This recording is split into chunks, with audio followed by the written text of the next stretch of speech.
known. For, although temple priests controlled so many aspects of commodity production,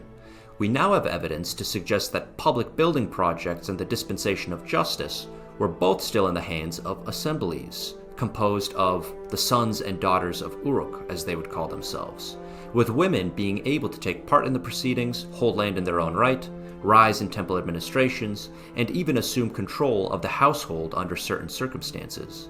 This is in marked contrast to the more advanced, yet demographically restricted democracy that would develop in 6th century BC Athens.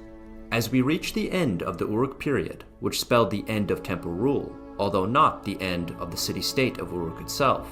one may speculate that it is the lack of centralized authority and the consequent inability to mobilize manpower and resources on a sufficient scale that prevented Uruk from creating an empire of its own.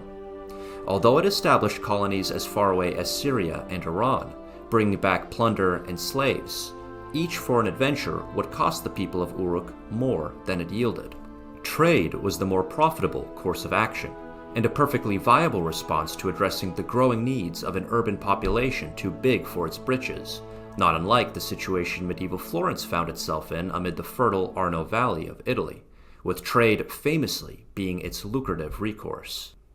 And much like Florence, Uruk, a region that lacked some of the critical resources it needed, like minerals, trees, and metals, eventually turned to trade as a means to enrich and embellish its civilization, not just feed it, sourcing copper, lead, silver, and gold from the Zagros Mountains, obsidian from Anatolia, cedar from Lebanon, and even lapis lazuli from distant Badakhshan in modern Afghanistan. But even though trade would